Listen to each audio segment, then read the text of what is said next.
নমস্কার, আমি শ্রাবণী সাহা। আমার নতুন একটা ভিডিওতে আপনাদের সবাইকে স্বাগতম। আজকে একটা টপিক নিয়ে কথা বলছি। সেই টপিকটা হচ্ছে হেয়ার সিরাম।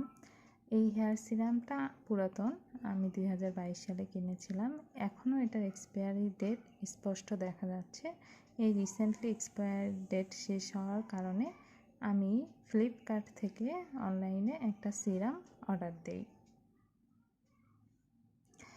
কিন্তু সিরামটা ঠিকঠাকভাবেই চলে আসে অনলাইনে অর্ডার দেওয়ার পর।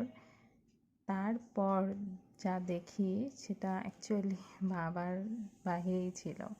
তো আমার আবার যে কোনো প্রোডাক্ট কেনার পর সেগুলোর এক্সপায়ারি ডেট বা এগুলো চেক করা অভ্যাস।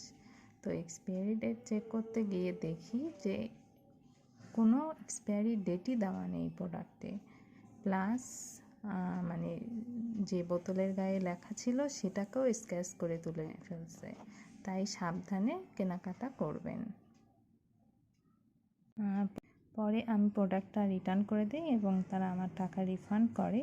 কিন্তু ফ্লিপকার্ট থেকে হোক বা যে কোনো অনলাইন প্ল্যাটফর্ম থেকে হোক, যে কোনো প্রোডাক্ট কিনলে এক্সপায়ারি ডেট এগুলো একটু চেক করে কিনবেন, তাহলে স্ক্যাম থেকে বেঁচে যাবেন।